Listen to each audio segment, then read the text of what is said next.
Hey, what's going on everyone? This is yours truly back with another video, and today we'll be going over the tier list for version 0.6. And so just a disclaimer, this is just my personal opinion at the end of the day. And one thing to note is that the public API has been released, and so this site, Omega.City, has like hero statistics, so some of the stats is pretty cool to know and whatnot, but I can't exactly trust this site just yet, because one, it's totally just been released. It's not even been a week since it's been released, so some of the stats and data are still coming in and still kind of be refined. But also, it's just the fact that some of the stuff on this site is not quite accurate. For example, this is like Sarkaf's alt account, funny enough. You kind of see him just playing a bunch of Victor right here in some Modok. But this person is ranked number 13 on the leaderboard, but only has 12 games played. And there's another like hero, like right here.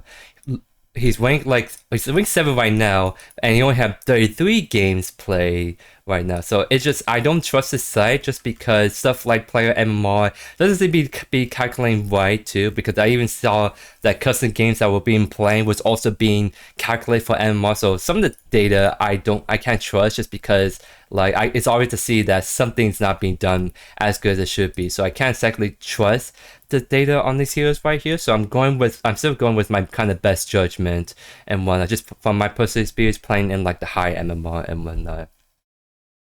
Without further ado, actually, one last quick thing to note before I actually jump in. I decided to have the whole tier list up and like this because I'm trying to cut down the time on my tier list discussion videos. So I decided the best way to do that is to just show all the heroes and talk about the big highlights. Because I think if I do them individually one by one, it takes a little bit too long. So I think it's a lot faster for me to go through the tier list and point out the big highlights by just having everything up right from the get-go. But anyways, let's kind of jump straight into the tier list. We're going to first talk about tier 4, and tier 4 is I consider to be heroes that are either really weak or they just need like reworks in general, right? So for the most part, all the heroes in Predecessor actually feels pretty great. The only hero I have major complaints about at the moment is actually Grux, because Grux is someone I've been putting at like tier 3 and whatnot, and I feel like he's just someone that kind of been struggling. And throughout season 1, and I think in season 2 especially, compared to like the other heroes and and especially in this, what is going to be a tank meta by the looks of it, I think Grux just really kind of struggle right now. And I think one of the main reasons is just because I think his kit is very toxic, in the sense that he's gonna be perceived as strong and low elo just because he's kind of like hero that can stat check you for the most part, always take very good long favorable trades and whatnot. But as you climb the MMR leaderboards and whatnot, he just falls flat on his face because his kit is a kit that is very like predictable. It's very easy to like know exactly his range. It's just very predictable. Not only that, but I think he just really gets outshined really hard in all these like other roles like offlane and jungle. Offlane, he pretty much loses almost every matchup from my personal experience, and seeing like especially in tournaments, like Grux is just really, you see in tournaments he does not perform well at all. He just really kind of struggle. And then the offlane, he either gets outskipped really hard by either like a counter Shimby, or he just so easy to kind of like outtrade, counter pick items, or just in general just never die to him. Because the thing with Grux is it's so easy to just not fight him, because Grux like whole kit is designed to be a sustained fighter, and so he has to take long trades to actually be able to do very good. And the thing with that is he doesn't have a kit that can enable him to do long trades when the opponent doesn't want to do that kind of thing. Like think like Sevvark. Sevvark is a sustained kind of tank kind of person, and he has the tools to keep chasing you down, lock you down, CC you, all that good stuff, right? But Grux is like doesn't have that at all. Like you can stay out his Q and E range very easily, so you can avoid his like CC and all that kind of good stuff pretty easily. And not only that is you can always just outrun the Grux. Like think like a Grux jungle trying to gank someone. As soon as you see him on the wall, you just walk away. Like you don't have to be threatened by a one-page walk. You don't have to be threatened by like a Sevar just dashing in, wooden you, Victor kind of hooking you. Grux just does not have the range to make any ganks successful. That's kind of like one of the biggest reasons why he's really outshined too in the jungle. It's just against all these other junglers, Feimao, Crunch, Kalai, Chimera, he just cannot do early ganks well at all. And not only that, his early clears actually not super great too. Like I think a Chimera, a Crunch, a lot of other junglers can do really solid clears, and Grux is just kind of kind of thing too. So I think Grux needs a rework kind of kit at this point, because if you try to buff like Grux, because right now one of the other issues is he's very like squishy early on, so you kind of forced to build tanky items to make him work, and that's actually kind of like the best way to build him is you have to build him as a tank, just because he's just so vulnerable when he gets CC, and he's just very in the thick of fights once you get into it. But if you buff his kit too much, then he becomes too big of a menace in low elo and just becomes very kind of toxic for new players to try to have to deal with an overpowered kind of Rhino. But if you kind of just leave him as is, like right now, he's still gonna be perceived as kind of strong in low elo, but high elo he's just kind of a joke at this point. So I would love to see a rework to Grux's kit at some point, because right now it's just really hard to make him work really well against very experienced players. Just so many ways to shut them down, and I think he just needs some kind of rework kit just so he's more balanced in both the low and high elo. As for the best performance in this patch, in my opinion, we are entering a tank meta, because what was keeping tanks in check last patch was ADCs just being really strong in general and being able to really kind of shut down tanks and whatnot. But now that ADCs have been toned down significantly and tank items haven't been touched at all for the most part, now we have tanks that are becoming a little bit unstoppable in these fights. Because now the better ways to deal with tanks are going to be mages, because mages also haven't been touched at all. They're very strong, have very strong burst damage and poke damage, all that good stuff. But mages have always traditionally not been the greatest against tanks. It's usually the ADC's job or like sustain fighters to kind of deal with tanks in a sense. But with just how easy it is to counter pick sustain fighters by building tank items, and just the fact that mages are not going to be the best way to deal with tanks in general, just in the MOBA kind of thing. Now I think tanks right now are just going to be running really kind of rampant and whatnot. I think one of the things that need to be addressed upon in future patches is probably have to be tank items, because tank items have always been really strong. In my opinion, it's just what kept them in check with ADCs, right? Because when the ADC is doing very poorly, then tanks can just run over the entire enemy team. Because think of Helm, Stonewall, Tainted God, Tainted Bastion, those are very strong tank items. And they're just really strong tank items by themselves. Because the best way to like play offlane now is just to like build tank items actually. Because like for example, Sevlog, all he has to do is to win lane against any offlaner is just to build one tank item that completely shut down their kit. So imagine he's going against a Feimao. He just builds Stonewall, and a Feimao abilities and damage really can't touch him. Against a Crunch, a Grux, he build tank bashing, shut down the healing, and applying a lot of damage, bleed to them, and just be very tanky against them. Against a Countess, it shouldn't be. You build like 40 Helm, 40 Bastion, and now you just completely shut down the damage too. Because I've been personally facing a lot of Sevwarks too recently. I think people are starting to pick up that like people like Sevwark and Steel are actually really strong, safe picks and offline. It's not even the fact that they just can completely counter build really easily and shut down any offlaner and just kind of scale and just be someone that's unkillable in lane. In the right hands, I think just the fact that they're also very safe laners. Because someone like Countess, I love her to death. I love to carry games with her. But she's very risky to kind of play early. She's very kind of easy to bully out. She needs time to scale and survive before she does stuff. Whereas like a Sevwark, a Steel in the off lane, they just they had so many tools to get out. The very beefy guys are so hard to kind of kill, especially if they're building the right kind of tanky items. So I think if you want to win all your offline games, you play Sevlog at this point. You build Sevlog, your first items just counter pick the at the offlaner, and you just stay in lane and scale and scale and scale to the point where no one can kill you solo, and you can either have constant pressure on the left lane or just be that one tank that can completely just run over the entire enemy team. There's a reason why Sevlog is one of those like bans or like always pick in these tournament matches as well, because he, like I said, he's always been kind of strong in a sense. It's just the ACs were the ones keeping them in check, but now ACs been nerfed and tank items have been touched much. I think tanks are a lot more how do I say it? There's a lot more noticeable for now for people to pick up on that are actually really strong right now in this current meta. So as time goes on, I think we're just gonna see more and more tanks build up, and even in other worlds like a jungle or even a support, we're gonna see them picking up more tank items, because tank items on other worlds, not just offlane, are very strong right now too. So Rampage always been a solid, always good in every single team, just really one of the best junglers in the game, definitely T1 right there.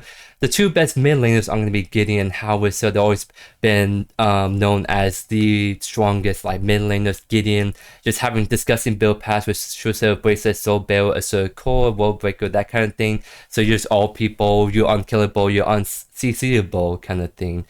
And then Howitzer, always been a menace for poking, for getting picked with his E, just unlocking down people, killing people with R. Just these two are like the best mid laners right now, and it's just the fact that they're also very safe in a sense. Because like someone like Faye has a very deadly ultimate, but you can easily either just blink out of it, you can CC cleanse it, and she's just a very, very kind of vulnerable mid laner right now, just being really easy to just kind of lock down CCA punish against, especially against really good Gideon and Howitzer players. The two best ADCs in my opinion are going to be the Drongo and Murder. Drongo like has received some nerfs, but he's still probably one of the best ADCs, just because his kit is just very like universal, very, very good. His Q can really shut down people if used right. His Q is not going to be doing that as good, but a silence on the carry is always really strong, and it's just the fact that he has a lot of great items that can work on him. So like crit builds for example been nerfed, so it's not gonna always be the best build on every single ADC, but with Drongo he can still go crit build, or he can do like a penetration. So he's just a very flexible, very good ADC into a lot dual lanes, and just in general very solid.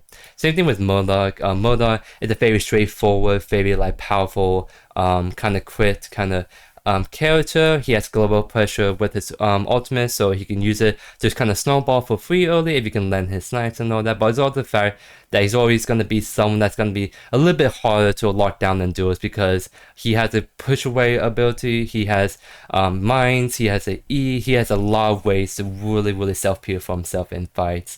That it's not even Drongo. Like Drongo can only self-peel his ultimate. Moda has a lot of tools in his kit to be able to self-peel for himself. The two best supports, in my opinion, are going to be Mirio and Deku. Deku is kind of a menace. She has so many great tools for controlling team fights. A lot of stuns. Her cage is very, very good. And one of just a very solid support. Very hard, very elusive in lane too. And Mirio is someone that has always been really strong too in the last patch. Ever since she got buffed, her global ultimate is very, very strong, and especially with ADCs not hurting as much, her shields are actually gonna be a lot better feeling, in the sense that ADCs can't shred through them as much.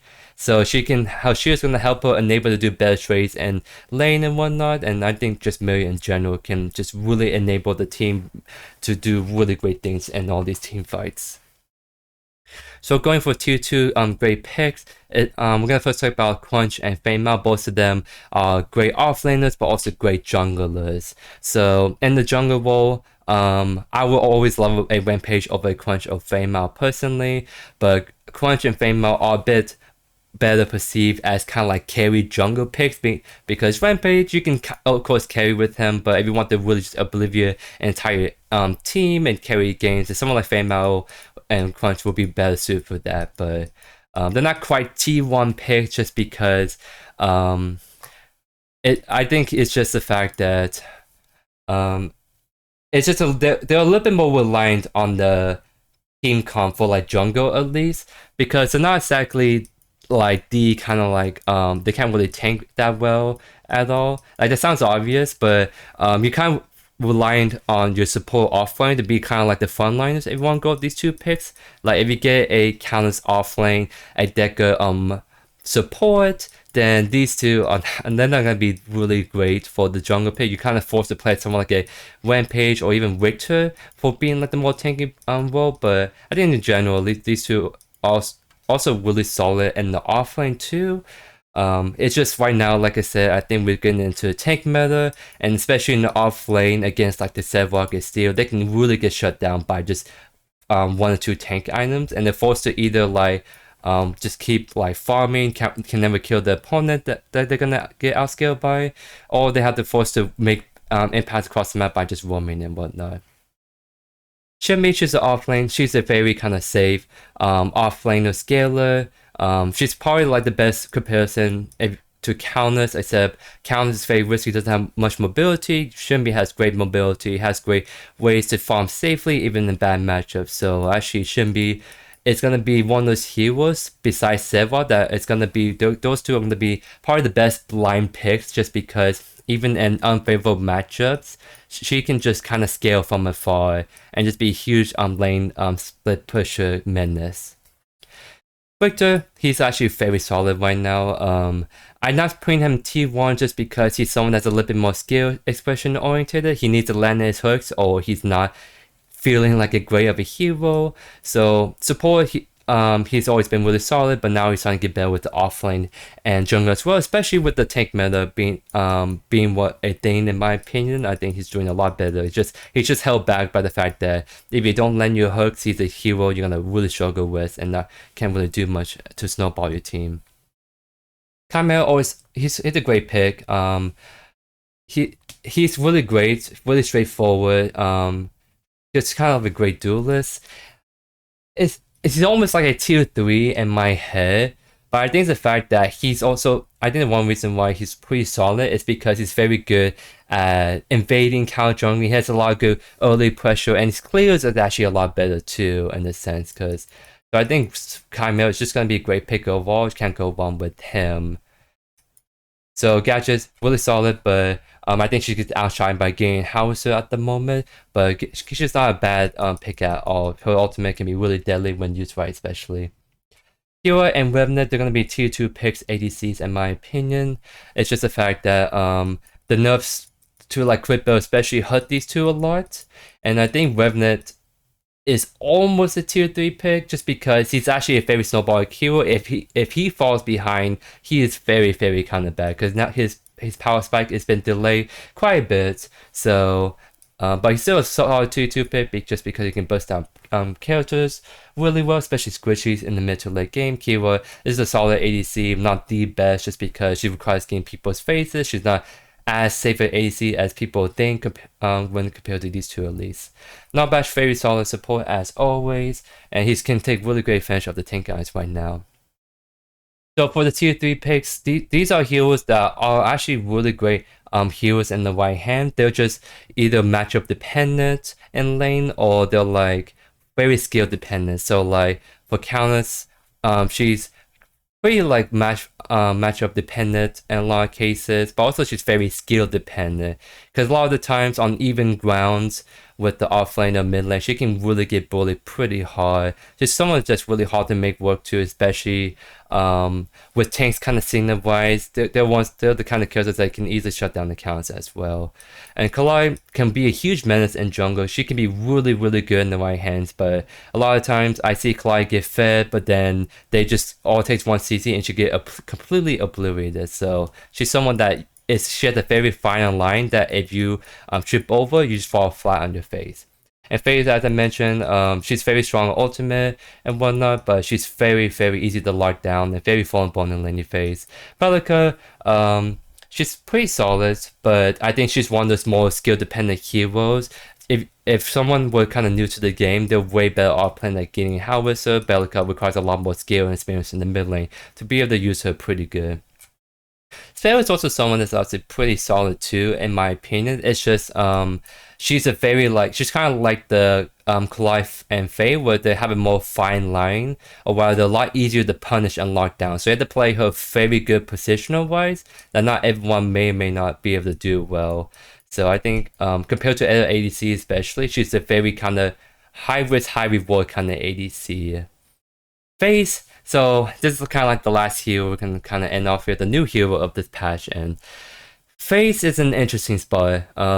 I think right now she's maybe be a hero that it's kind of like the Sedwalk when we first start off. Well, I think as people play her more, get better with her, this is a hero that the overall player kind of skill with the character will be a lot higher. I think people are still trying to get used to her. It's one reason why I'm putting tier 3, because she feels a little not the greatest, or rather, I think CCs in this game are very, very valuable for supports. Like, Decker is one of the best supports because she has so many CCs and just controlling abilities, right? And the thing with Faye is the only CC she has is her E, but her E has the requirement of she has to like use it for quite a little bit to root people. And it's not even like a hard CC, it's just a root. Because what kind of keeps certain heroes like Faye, Mao, Quan, Shinbi, Chimera in check is the fact that you can CC them and you just completely like can shut them down teamfight and whatnot. And the thing with Faye is she doesn't have any access to CC whatsoever, so that's a huge disadvantage she's working with. And CC is not necessary to be a great support. Like we see Miri right here, I'm considering her as a very solid tier 1 support, but that's because Miri is so good at just protecting her allies, have global pressure with ultimate, and just being a huge kind of shield bot, right? Whereas Faye is like, if you want to make the comparison, Miri can really hyper-enable her entire team in a sense, or just be a huge backbone for everyone. Whereas Faye she's strictly just one ally she kind of hyper-enables. And I mean, she can hyper-enable that one ally really good. The only issue is that you're actually reliant on, she's that support that she's very reliant on whoever you tether it with that can carry the game kind of thing. Because like, I think Miru has a lot more consistent impact, being able to like ult across the map, just save anyone, right? Whereas Faye is she has to kind of stick to one person. She can't really help multiple allies at once throughout the game, kind of thing. And I think it's just also another reason her damage is just really low as a support, which kind of sounds weird support, but like Decker has a lot of high base damage, so she can kind of hurt even though she's not technically supposed to do damage. So I think we need to play a little bit more with her, trying to see if people can figure out how to use her optimally or play with her kind of thing. Not even the players playing Phase, have to be other people knowing how to play with the Phase is one issue. But I think just overall, I think CC abilities are very strong for support. And if you don't have a CC in your kit, you better hope you have a kit that can really do good one department, and I think Phase can do really good and hyper enabling one character and whatnot. But I think you have to do it a lot more skillful than like a Mario, and I guess that's what I'm trying to say. But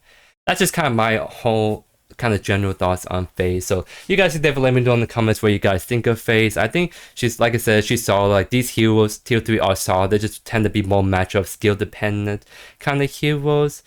And so this is just kind of my thoughts overall on this Predecessor version 0.6 tier list. So really hope you guys enjoyed today's video. Let me know down in the comments, did you agree with my list overall? Is there certain heroes that you think you highly disagree with? Or just what are your kind of thoughts on these kind of heroes in this current meta? And do you guys also been seeing a surge of tank meta potentially coming up? Because I think there's going to be a tank meta pretty soon. I've been kind of picking up on it on my games and whatnot, and I think over time it's starting to kind of creep on to all the other ELOs. So let me know in the other comments what you guys think of this current meta, this current patch, and thank you as always for all the amazing support, and I'll see you guys in the next video. Peace.